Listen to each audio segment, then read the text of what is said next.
This man writes horror stories and stays in the country's most haunted hotels for his stories. However, to this day, he has never found any truth in them. Everything turns out to be false stories. One day, he receives a postcard that warns him to stay away from room 1408 of the Dolphin Hotel. Seeing this message, he finds it strange and decides to investigate. While researching, he discovers that many people have committed suicide in room 1408. Finally, he feels that he has found a real horror story. Upon arriving in the room, everything seems normal at first, but soon he realizes that he has made a mistake. Suddenly, the room's temperature rises drastically. He starts seeing graves, his own and his daughter's. A woman attacks him in an attempt to kill him. Blood begins to seep from the walls, and he hears the cries of a child. He tries to escape, but instead of a door, there is now a wall. When he attempts to flee through the window, he feels as if room 1408 is the only room that exists in the entire hotel. Will Mike be able to survive and escape from this room? To find out, let's move on to the detailed explanation of the movie. At the beginning of the film, we are introduced to a middle-aged man named Mike Enslin, a professional writer who is always searching for horror stories. For this purpose, he travels from city to city, visiting different hotels that have been rumored to be haunted. He documents these experiences in his book. On this particular day, he arrives at yet another hotel and insists on staying in its most haunted room. Initially, the hotel staff refuses, but eventually they agree. From Mike's behavior, it appears that he does not believe in supernatural occurrences. He spends some time using his equipment to detect any unnatural activity, but finds nothing. The next day, after checking out, he visits a library for his book signing event. Only a few people attend. While discussing his book, he mentions that despite visiting many supposedly haunted places in search of supernatural events, he has never encountered anything unusual. That is what he has written about in his book. During the event, a girl approaches Mike with an old book of his, a story about the love between a father and daughter. This reveals that Mike used to write emotional stories before switching to horror. Later, he returns home to Los Angeles and goes to the beach to enjoy surfing. While surfing, he notices a plane flying overhead with a banner attached to it. As he tries to read the banner, a large wave crashes into him, and he starts drowning. Fortunately, he manages to reach the shore and survive. The next day, he visits the post office to check his mail. Among his letters, he finds a postcard from the Dolphin Hotel. On the back of the card, it reads, "Do not try to enter room 1408. Calls the Dolphin Hotel and requests to book room 1408. But the receptionist informs him that the room is never available. She offers him a different room, but Mike refuses. He then tries to learn more about room 1408 and discovers that many people have committed suicide there. For years, Mike had been searching for a room like this, one that he could experience and write about in his book. The next day, he arrives at the Dolphin Hotel in New York. Upon entering, everything seems normal. At the reception, he tells the receptionist that he wants room 1408. Hearing this, the receptionist is shocked and immediately informs the manager, Gerald. Gerald takes Mike to his office and asks how long he plans to stay in the room. Mike replies that he will stay for just one night. Gerald tells him that no one has ever been able to stay in that room for even an hour, and that 65 people have committed suicide there. He also shows Mike a diary containing information about all those people. Mike believes that staying in this room is necessary for his new book. After much insistence, Gerald finally agrees and takes him to room 1408 via the elevator. As they walk, Mike reads through Gerald's diary. Mike then opens the room and enters. He starts recording all the details about the room on his audio recorder. At first, everything seems normal. Nothing unusual happens. After a while, he starts getting bored. But suddenly, the radio turns on, playing a song. As he turns it off and looks back, he finds 2 chocolates placed on the sofa. He eats one of them. Suddenly, strange noises begin to emerge from the room, as if someone is present. But there is no one there. Mike finally feels that he has found the kind of room he was looking for, and seems happy. For a moment, he thinks that the hotel staff might be behind these occurrences, and that what he is experiencing could be the effect of Gerald's wine. However, the temperature in the room begins to rise rapidly. Mike tries to lower it, but it keeps increasing. When the heat becomes unbearable, he calls the hotel staff to fix it and, in the meantime, starts inspecting the room with a UV light. To his shock, he discovers bloodstains everywhere, indicating that many murders have taken place there. Soon, a maintenance worker arrives at the door.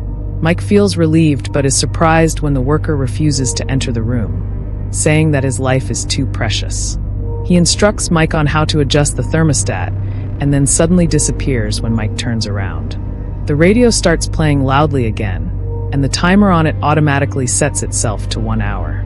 Suddenly, Mike loses his sense of hearing. He looks outside the window, seeing heavy traffic, but he cannot hear any sound from the cars. The window slams shut on his fingers, crushing them and causing severe bleeding. He rushes to the bathroom to wash his hands, but the water from the tap is scalding hot, burning his fingers. As he steps out of the bathroom, the radio starts playing again. He tries to turn it off, but the timer is still counting down.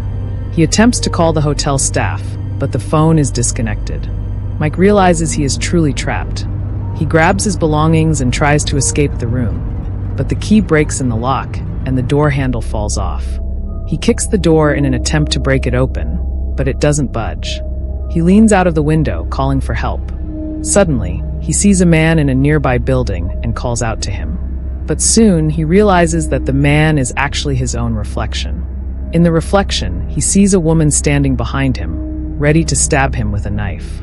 As he turns around, he actually sees a woman attacking him with a knife. Mike falls to the ground and closes his eyes. When he opens them again, the woman has disappeared. Finally, he starts to believe that Gerald must have drugged him through the wine, and that the chocolate he ate may have been laced with something as well. But suddenly, the TV turns on, displaying a video of his family.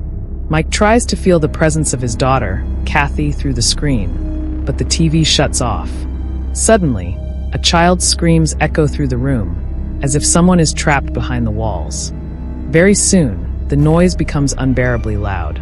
In frustration, Mike picks up a chair and smashes it against the wall, only to be shocked as blood begins to seep out, as if he has actually struck a real person. In the next scene, he sees a map of the hotel's floor plan on the door, showing many rooms. Since his door is locked, he tries to enter another room through the window. As he cautiously walks along the narrow ledge, he suddenly realizes that there are no other rooms except room 1408. Scared, he starts heading back to his room, but before he can reach it, a large woman attacks him, causing him to dangle from the window. Somehow, he manages to climb back into the room, and as soon as he does, the window slams shut on its own. He looks at the floor map again, but this time, the entire hotel appears to have only room 1408. The interior of the room has completely changed. Mike takes out his recorder and listens to his recordings, but all he hears is a single voice repeating, "This room is haunted." Confused and terrified, Mike suddenly remembers his laptop inside his bag. He tries to call his wife, Lily, through a video call and starts giving her his address to ask for help. But before he can finish, water starts pouring from the ceiling, damaging his laptop and all the electronics in the room. The next moment, the temperature drops to freezing cold. Suddenly, the laptop turns on by itself, and Lily tells him that police officers have reached room 1408. But they report that the room is completely empty. Just then, a robotic version of Mike starts talking to Lily instead of him. Enraged, Mike smashes the laptop, and everything in the room starts breaking apart. Cracks appear on the walls and floor, and water begins gushing from a painting on the wall. Mike starts drowning in the flood, but as he struggles, he sees a light above him. He manages to reach the surface and finds himself on an airplane. This time, he reads the banner on the plane, which says Room 1408. In the next scene, he wakes up in a hospital where his wife, Lily, is by his side. He tries to tell her about Room 1408, but she says she has never heard of it. Afterward, they decide to give their relationship another chance and start spending time together. They go out for dinner at a restaurant, where Mike suddenly sees a waitress jumping to her death. However, he soon realizes that it was just his imagination. Later, Mike finishes writing his story about Room 1408 and goes to the post office to mail it to his publisher. While there, He sees the same hotel worker who had taken his luggage to room 1408. Suddenly, everyone around him starts breaking down the walls, and the surroundings transform into room 1408. Mike realizes in horror that he is still trapped inside the room, and that everything he experienced outside was just a dream. Panicked, he screams for help. In the midst of this, he sees his daughter, Kathy. Mike knows she is dead, but he still hugs her tightly. Kathy had died from cancer 2 years ago, which was the reason Mike and Lily had separated. As he holds Kathy, she dies in his arms once again, turning into ashes. At that moment, the radio timer finally reaches 0, and the room resets itself to its original state. The phone rings, and when Mike picks up, he asks, "Why didn't you just kill me?" The voice on the other end replies, "Because I have trapped you in an endless loop." Mike finally understands that the room wants him to commit suicide, just like the 65 people before him. He then sees graves of himself and his daughter appearing in the room. The phone rings again, and the voice asks, "Are you ready to check in?" Mike answers, "No." The voice warns him that he should prepare himself because his wife will soon arrive at the hotel. Just then, Mike notices that his beer bottle is full again. He stuffs a cloth into it, sets it on fire, and burns the entire room. Meanwhile, Lily arrives at the hotel and sees the room engulfed in flames. She begs the police to save her husband. In the next scene, we learn that Mike has died in the fire. During his memorial speech, Lily says, "Finally, my husband and daughter are together again." Later, Gerald meets Lily and tries to give her Mike's belongings, but she refuses to take them. Gerald opens them in his car and finds Mike's audio recorder inside. When he plays it, he hears Mike's last moments of screaming in terror. And in the background, he also hears Kathy's voice. Just then, he sees a small girl in front of him, while a burnt version of Mike sits in the back seat of his car. The final scene shows that Mike's soul is still trapped inside room 1408 with his daughter Kathy. And this is where the film ends.